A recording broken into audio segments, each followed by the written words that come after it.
November 18th, 2008. The wind carried the smell of wet hay and diesel fuel across the Callaway County auction yard in western Kentucky, while more than 200 people crowded around the muddy sale ring. Men in heavy canvas jackets stood shoulder to shoulder beneath rusted floodlights. Bank representatives leaned against black pickup trucks with clipboards tucked under their arms. Farmers who had known each other for 30 years barely spoke that morning. Everyone already understood what kind of day this was. The Turner farm was dying. At the far edge of the lot sat an old, faded green Oliver 1800 tractor with cracked paint and hand-welded fenders. Rainwater dripped slowly from the steering wheel. Most people never looked at it twice. They were too busy watching the auctioneer prepare to sell 180 acres of Turner land to the highest bidder. Or at least that was what they believed. 12-year-old Ellie Turner stood beside the tractor with her grandfather's notebook pressed tightly against her chest. Her boots were covered in mud halfway to the ankles. She had not spoken much all morning. She simply watched. And what she noticed first wasn't the land. It was the smiles. Not normal smiles, not polite ones. These were the smiles of men who already knew how the story would end. Near the auction platform stood Vernon Hale, owner of Hale Agricultural Holdings, wearing a long charcoal coat that looked too expensive for a place that smelled like cattle feed and rainwater. He laughed loudly while speaking to two bank officers, occasionally glancing toward the Turner family, as if the entire thing were entertainment. Ellie's father, Daniel Turner, stood alone near the gate with both hands inside his jacket pockets. His face looked older than it had a year earlier. Losing crops to drought had nearly destroyed them. Then came the loan extensions, then penalties, then interest. Now the bank wanted everything. The auctioneer slapped the microphone twice. "All right, folks," he shouted. "Let's begin with parcel 1. The crowd slowly quieted. Ellie looked toward her father. He gave her a tired smile that didn't last very long. Then the bidding started. Numbers rose quickly, too quickly. Every time Daniel tried to bid, another voice interrupted before the auctioneer even acknowledged him. Men wearing identical black caps kept raising their cards from different corners of the crowd. The prices jumped in strange patterns, almost rehearsed. Ellie narrowed her eyes. Something felt wrong. Then she saw it. 3 bidder cards, different numbers, same handwriting. Her fingers tightened around the old notebook. At that exact moment, Vernon Hale noticed her staring. He smirked and walked slowly toward the tractor. "You still dragging around that pile of junk?" He asked loudly enough for nearby farmers to hear. Thought somebody would have melted it down years ago. A few men laughed under their breath. Ellie said nothing. Vernon kicked one of the tractor tires with the toe of his polished boot. "My God," he continued, shaking his head. "That thing belongs in a museum. Kind of like this farm." More laughter. Daniel stepped forward carefully. "Leave the girl alone." But Vernon wasn't finished. "You know what your problem is, Daniel," he said. "Your family spent 50 years worshiping old metal instead of learning how the real world works." Ellie looked down at the muddy ground. "You people still think hard work matters more than money," Vernon continued. "That's why you're standing there broke." The crowd went quiet again. Not because they disagreed, because humiliation always makes people uncomfortable when it happens too close to home. Daniel opened his mouth to answer, but the auctioneer suddenly shouted again. "Parcel 2. The bidding resumed immediately, almost as if the interruption had been planned. Ellie slowly opened her grandfather's notebook. Inside were faded notes written in careful pencil marks, engine measurements, rainfall records, land boundaries, fuel ratios, dates, and between those pages sat something else. A folded piece of paper she had never seen before. But before she could open it, Vernon leaned closer toward her and smiled. "Listen carefully. Sweetheart," he said softly. "Men have been buying land at auctions long before you were born. Best thing you can do today is stay quiet and watch grown folks work." Then he walked away laughing. But there was something Vernon Hale did not know. Ellie Turner had spent nearly every summer of her life sitting beside her grandfather Walter, inside an old machine shed behind the cornfields. While other kids watched cartoons, Ellie learned how to rebuild carburetors, sharpen plow blades, and listen to engines the way musicians listen to songs. Walter Turner rarely raised his voice. He believed a man could tell almost everything about another person by how they treated worn-out tools. He used to say, New machines impress people. Old machines reveal them. Most folks in Callaway County remembered Walter as a quiet farmer who kept outdated equipment running far longer than anyone thought possible. But the truth was more complicated than that. Back in 1977, when floodwater destroyed half the county's soybean fields, Walter's Oliver tractor had hauled stranded families through chest-deep mud, while newer machines failed one after another. Farmers still talked about that storm during winter gatherings, though fewer remembered the details each passing year. What almost nobody knew was that Walter constantly modified the tractor in secret, not for speed, not for pride, for survival. He believed factory designs were made for ideal conditions. Real farmers lived in disasters. Ellie remembered nights inside the shed while rain hammered the roof overhead. Walter would hold greasy bolts in one hand and point toward the engine with the other. Machines lie less than people, he once told her. But greedy men always leave fingerprints somewhere. At 12 years old, Ellie never fully understood what he meant. Until that morning, back at the auction ring, the prices kept climbing while Daniel Turner's chances disappeared faster every minute. Ellie looked again toward the bidder cards. Same ink, same pressure marks, same crooked number 7s. A cold feeling moved slowly through her chest. This wasn't a fair auction. This was theater. And somehow, her grandfather had known something like this would happen long before he died. What happened next became the part this county would remember for the next 20 years. The rain started 20 minutes later. Not a hard rain at first, just a cold mist drifting sideways across the auction yard, while muddy water gathered beneath truck tires and cattle trailers. The floodlights flickered against low gray clouds, and somewhere behind the equipment line, thunder rolled softly across the hills, but the auction never slowed down. If anything, the men running it seemed eager to finish before noon. Parcel after parcel disappeared into the hands of anonymous bidders who barely spoke to one another.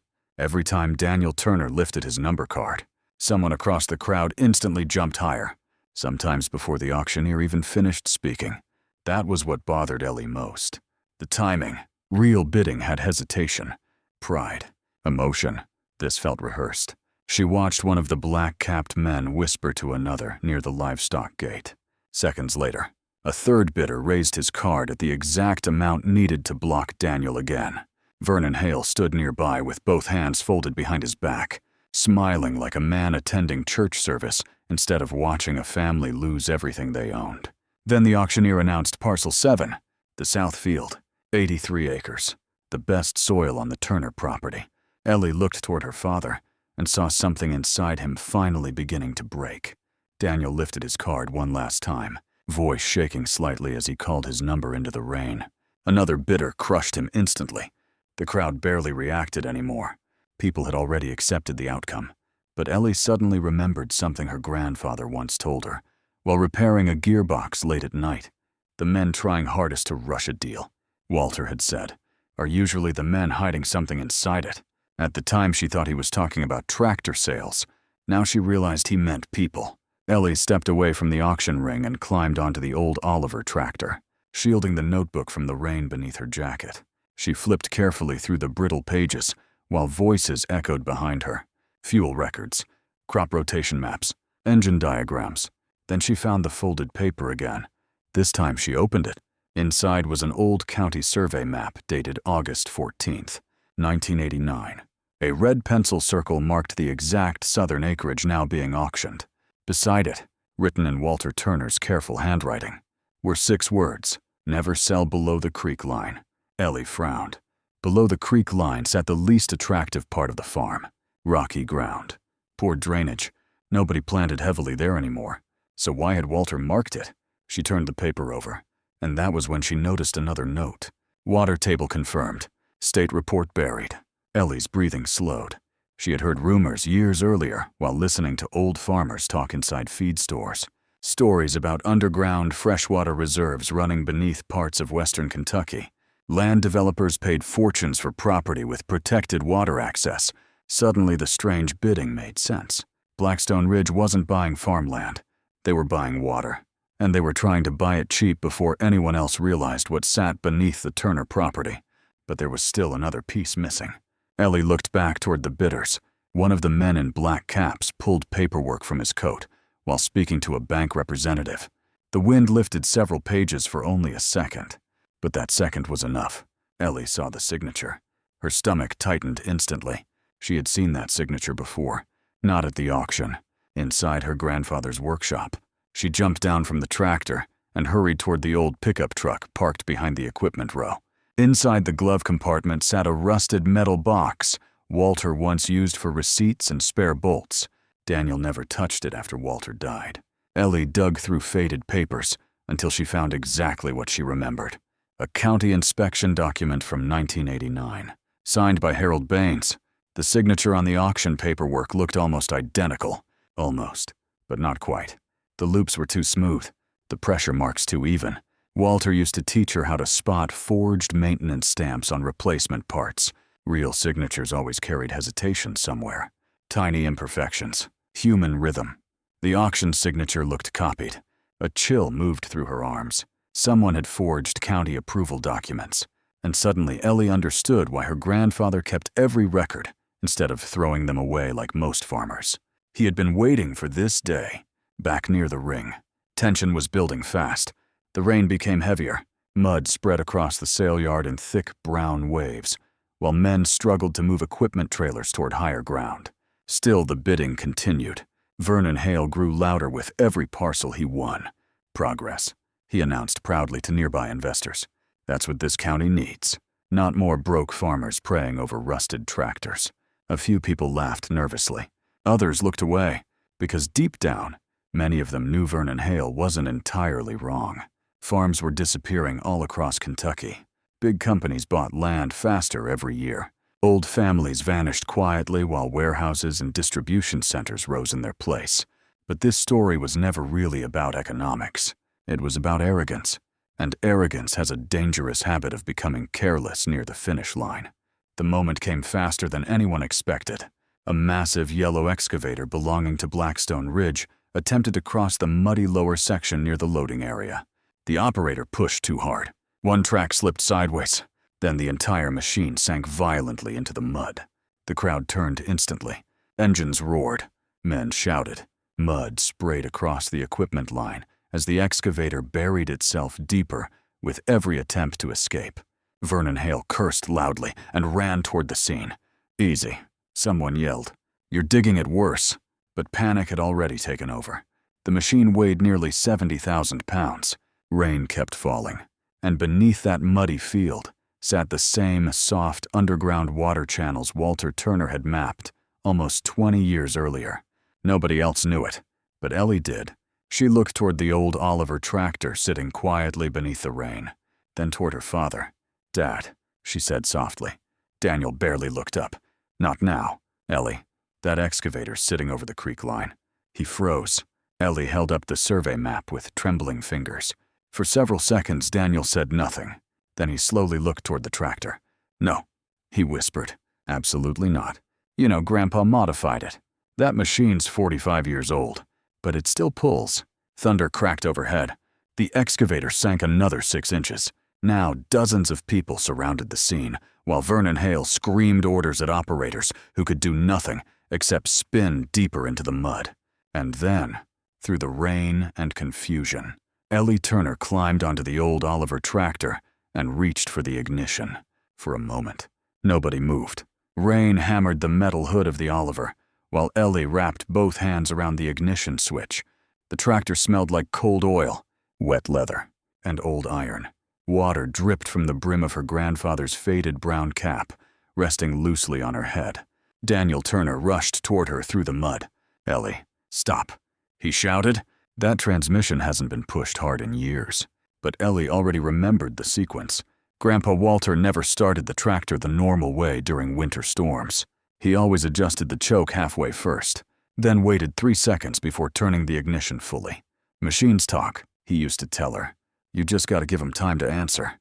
The crowd barely paid attention at first. Most eyes remained fixed on the trapped excavator sinking deeper into the lower field.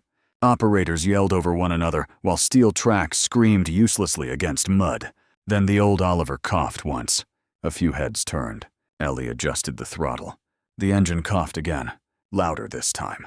Vernon Hale looked over his shoulder and laughed in disbelief.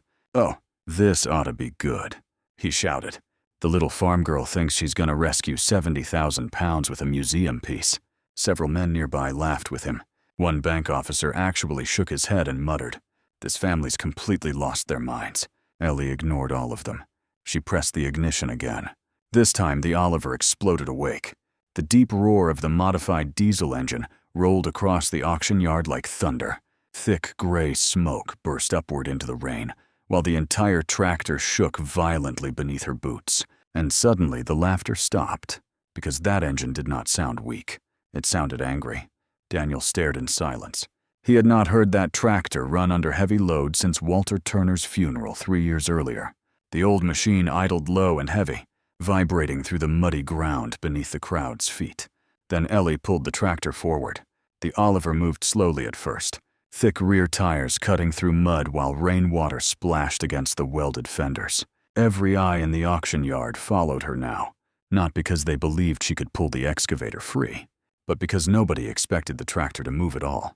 What happened next became the story old farmers repeated in diners and feed stores for the next decade.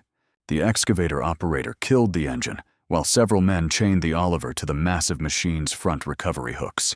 Vernon Hale stormed through the rain, screaming that they were wasting time. "That tractor doesn't have the torque," he yelled. "You're gonna snap the axle clean off." But Ellie remembered another thing Walter once told her late one winter night. Factory horsepower numbers don't mean much when the ground turns ugly. Most people never knew Walter Turner had rebuilt the Oliver's rear gearing by hand in 1981, after a flood destroyed half the county roads. He modified the torque ratio for low ground pulling instead of field speed. It made the tractor painfully slow, but nearly impossible to stall. Walter never bragged about it. He simply kept using it. Ellie eased the tractor forward until the chain tightened hard between both machines. The crowd held its breath. Mud dripped from the excavator tracks. Rain poured off the Oliver's hood in steady streams. Then Ellie pushed the throttle. The engine dropped low, deep, violent. For several seconds, nothing happened except spinning mud. Then the excavator shifted, just an inch. But that inch changed the entire atmosphere of the auction yard. Men who had been laughing moments earlier suddenly stepped closer. Another pull. The Oliver's tires dug deeper. The old diesel roared so loudly that nobody spoke anymore. Then 70,000 pounds of buried machinery slowly began crawling out of the mud behind a 45-year-old tractor everyone had mocked less than an hour earlier. The silence inside that crowd felt almost supernatural. Even Vernon Hale stopped talking. By the time Ellie pulled the excavator fully onto solid ground, the auction yard looked completely different than before. Something invisible had shifted. People were no longer looking at the Turner family with pity. Now they were looking at them with curiosity and suspicion, because once people realized they judged someone incorrectly, they began questioning everything else they believed too. Ellie shut down the tractor and climbed back into the rain holding Walter's notebook beneath her jacket. Then she walked directly toward the auction platform. Vernon Hale stepped into her path immediately. "This auction is still continuing," he snapped. "Move aside." Ellie looked up at him calmly. "The signatures are fake." The rain seemed quieter somehow. "What did you say?" Vernon asked. Ellie pulled the county document from the notebook and placed it beside one of the auction approval sheets lying on the table. "These signatures don't match," she said, "and those bidders are working together." Several people moved closer instantly. The auctioneer looked nervous now. Daniel stared at his daughter in complete confusion. But Ellie kept going. "My grandpa kept records of the Lower Creek land because the county discovered underground water access there in 1989, she said. Blackstone Ridge knew about it. That's why they rushed this auction. Vernon Hale's face darkened immediately. "That's ridiculous." "No," Ellie answered softly. "What's ridiculous is using fake bidders to force families off land before anyone discovers what it's actually worth." Murmurs spread through the crowd. One of the older farmers stepped closer to inspect the papers, then another. And suddenly, a voice emerged from behind the crowd. "Let me see that signature." An elderly man wearing a dark feed store jacket slowly approached the table. His name was Earl Mathis, a retired county inspector who had worked land records for nearly 30 years. The moment Earl saw the documents, his expression changed. "That ain't Harold Baines's handwriting," he said quietly. The entire crowd froze. Earl pointed directly at the forged signature. Harold always crossed his capital H twice. Every single time. The silence afterward felt heavier than thunder. Vernon Hale immediately tried to interrupt. "You're accusing us of fraud based on a child's story." But his voice no longer carried the same confidence, because people had started noticing things now. The identical bidder caps, the rushed paperwork, the rehearsed bidding patterns, and most importantly, the fear in Vernon Hale's eyes. Within minutes, somebody called the sheriff's office. The auction stopped completely. Rain continued falling, while deputies arrived and began collecting bidder cards and approval documents directly off the auction table. Several of the black-capped bidders quietly disappeared before questioning even began. Nobody tried stopping them. Nobody needed to. The damage was already done. Vernon Hale stood alone beside the muddy loading area, while deputies questioned bank officers under the floodlights. His expensive coat was soaked now. Mud covered his boots nearly to the knees, and for the first time all day, nobody stood beside him. Not the investors, not the auctioneer, not even the bankers.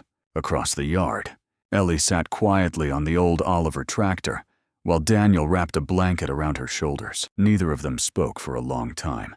Finally, Daniel looked toward the notebook resting in her lap. "You knew all that from Grandpa's records." Ellie nodded slowly. He said greedy men leave fingerprints. Daniel looked out toward the rain-covered fields beyond the auction yard. Then he laughed softly for the first time in months. Not because things were fixed, not because the farm was safe yet, but because Walter Turner had somehow protected his family even after death. The investigation lasted nearly 11 months. When it finally ended, Blackstone Ridge Development was charged with bid manipulation, forged county documentation, and illegal collusion involving multiple agricultural auctions across western Kentucky. Vernon Hale lost his operating licenses before the following spring. 2 bank officials quietly resigned before formal hearings even began. But the people of Callaway County remembered something else far more clearly. They remembered the day an entire crowd watched a 12-year-old farm girl expose men with money, lawyers, and polished boots using nothing except patience, old records, and the wisdom of a dead mechanic. The Turner farm survived, not easily. Neighbors helped repair fences that winter. Local farmers volunteered fuel, seed, and labor the following planting season. Even men who once laughed beside Vernon Hale showed up quietly with toolboxes and spare parts. And every year after that, the old Oliver tractor appeared at the county fair. Kids loved climbing onto the steel fenders, while old farmers stood nearby telling the story again and again. But this story was never truly about a tractor, or even an auction. It was about the danger of believing intelligence always arrives wearing expensive clothes. It was about the mistake people make when they confuse silence with weakness. And it was about something rural America learned long ago but sometimes forgets. Old things are not useless simply because the world stopped paying attention to them. Old machines still carry wisdom inside their scars. Old land remembers everything buried beneath it. And sometimes the quietest person in the crowd is the only one who actually understands what everyone else is too arrogant to see.